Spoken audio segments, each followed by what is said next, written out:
everybody, welcome back to another update on Into the Wildwoods.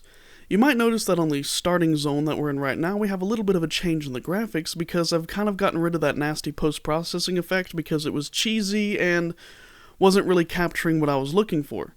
So while we do have color and everything on the inside of the building, if I go outside, you can see how everything is gray and monochrome and just not particularly nice looking overall. But the sky is still blue, and the trees are kind of a salt and pepper thing to give them more of a contrast against each other, so it's less monochromatic, or mono value. But it just kind of, it doesn't look inviting. The orb still does the same thing whenever you grab it, making everything fade to white and then come back. But I've also added the starts to our fairy character who follows us around in the form of a whooper who just follows. That will be replaced with a proper model and character later, but the whooper's just kind of funny, and for testing purposes I can make a whole bunch of them. So yeah, we've got a chain of whoopers following me around. So if I grab the ball and bring it up to where it's supposed to be, running away from these little bastards, oh god, they're after me. I can hop us into the next level and show you what I've changed there as well.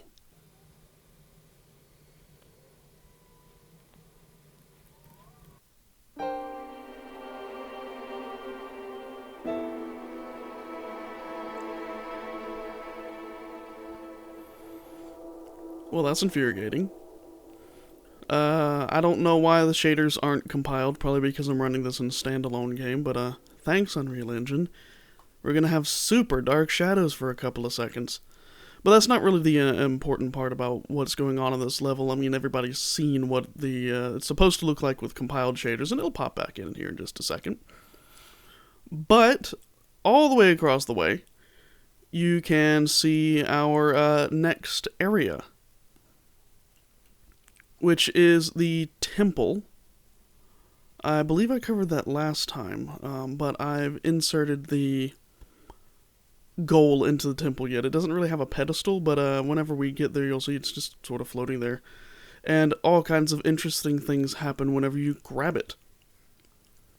So I'll just zoom us over there and we'll take a look.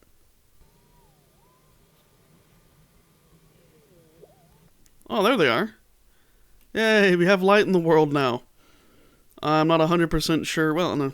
Yeah, it kind of makes sense, the skylight being part of the shader thing, but, you know, it's like, just do it, game. Come on.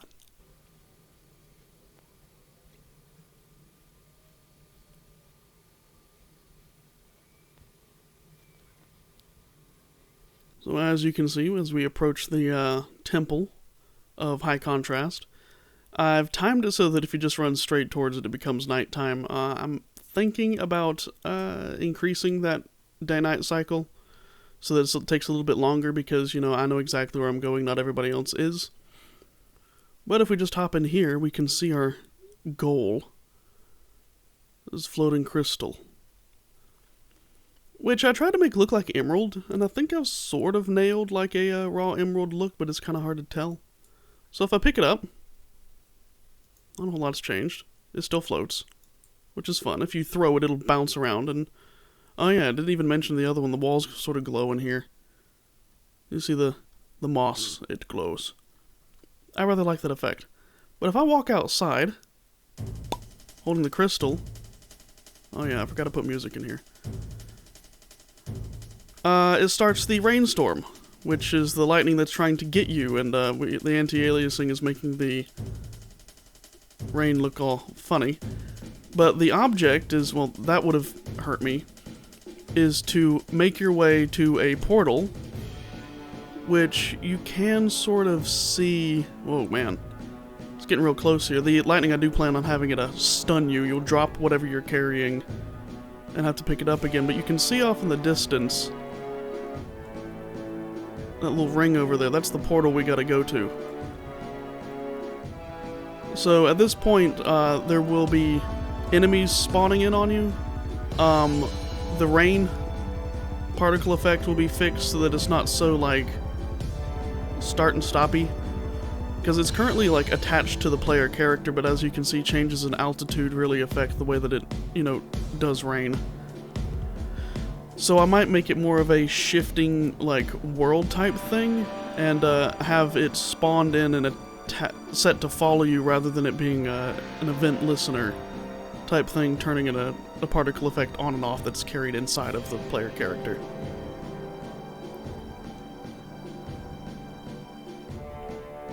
I think the sky looks pretty good at night, which is why I kind of want to keep it nighttime whenever, you know, this part's happening.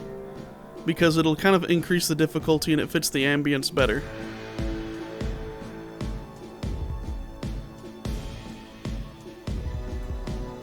As well as some of the enemies chasing after you too. Basically the combat or gameplay loop here is to try not to get hit by lightning, which if you get hit by it like a couple of times in close succession, it'll kill you. But it's random, so I'm not gonna let that just be like an insta-gib. But it'll stun you and you'll stop for a moment and drop the crystal. And you'll have to pick it up again while the other things are harassing you. So we have our portal here. You can see that it has some other crystals in it. It is active.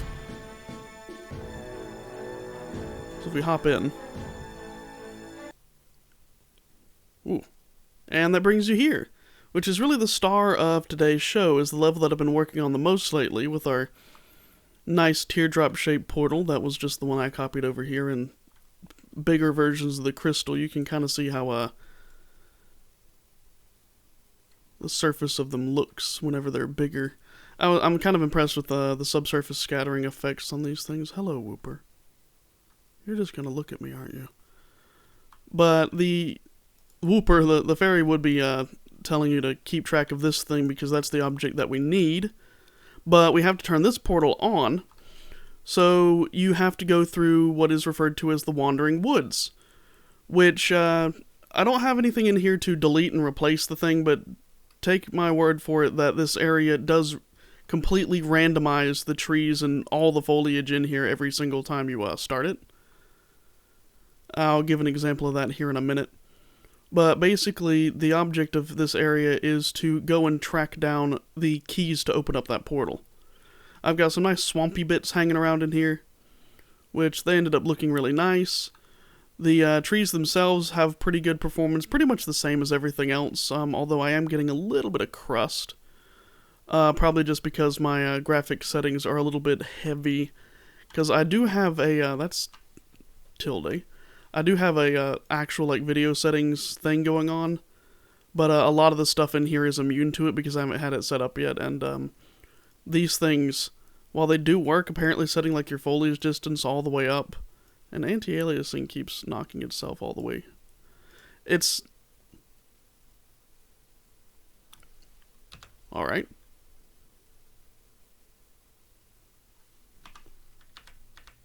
That's, okay, we're back, allegedly. It resets everything in this, and sets it back to windowed mode, so,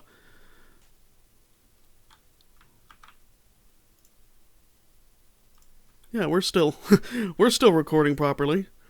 But yeah, the frame rate I can tell is a little bit crusty in here, but it is fairly normal. I'm gonna add some better performance stuff to this at a later date. The trees, I'm using the speed tree color change thing to, that's a thumbnail,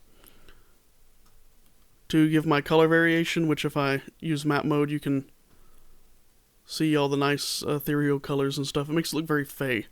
That tree is hanging out in the middle of the sky, because the way that it places those trees is it uses a line trace that looks straight down, and places any one of these foliage pieces at the height of the collision with the ground.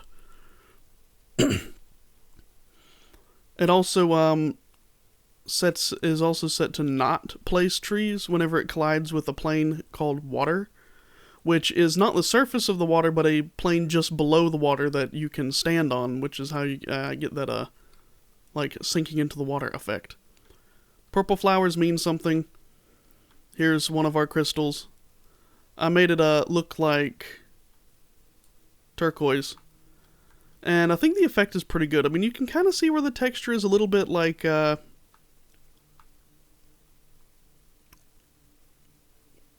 don't know, the edges of it. But this one, like, whenever you pull it out, it, it falls on the ground. Because it was zero gravity right there, so if you bump into it, it will yeet the thing pretty hard. I need to fix some of the collision stuff, because whenever you bump into things, it has a tendency to knock it a million miles an hour. So there's probably a way to put a, like, slightly bigger box around my collision bounds that will have, like, a soft kick or something, or maybe I should just make things not able to move very far. Like, just crank the damping up to 1 billion, so that whenever you bump it, it's just they don't move. Well, the camera still goes a little bit funny whenever you're carrying something and run into a wall, because it counts the camera as the boom or spring arm that it's attached to collides with whatever you're holding, and then it jams the camera up altogether. Interesting how that tree is like multicolor on itself. That's an interesting effect. As it turns more dark in here, you can start to see that the water has a little bit of glow to it, because I wanted to give it like some of that swamp gas look. So it has a little bit of glow in the foam, so it's slightly bioluminescent-like, and I rather enjoy that. This whole area is pretty nice. There's still something like ever so slightly off about the way the woods look. Like it's, I think it's just because I've got kind of the wrong ground cover for it. I need like larger, more low bushy objects, but for the time being, this is looking just fine. And any of those can be switched out pretty much just as is. The rocks and everything are also part of that system that's doing all of our selection, but just for the sake of finding where we're going, I'm gonna hit the speed button and turn us to daytime, which will happen eventually. And this is the same woods right now, but I haven't set up the hitboxes for, God, I still get lost in here. Okay, I've gone too far. But there'd be some big hitboxes around here that would detect whenever you leave the main forest area, and would delete the foliage around here and reset it, so that every time you go in and out of the area, it would be fresh and new, and you wouldn't be able to memorize what anything looked like. Which, for a walking simulator / adventure game of this short length, it's not like you would anyway, but it's the sentiment that counts. It would be kind of interesting if I could make it, visible that they're moving, but I don't feel like... Oh, that just snapped right in there. The performance losses would be fucking horrendous.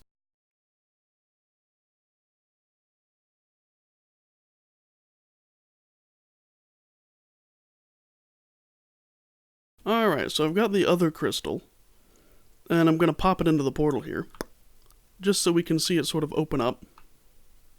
Takes a couple of seconds, but we get some nice concentric rings in the pitch blackness, and it doesn't go to anything at the moment, because I haven't built the rest of that yet, but this is sort of, just a good stopping... Ooh, I didn't realize that gave reflections. Wow, Unreal, you impress me even more every day. Huh. But yeah, that's pretty much what I've got done over the past couple of weeks.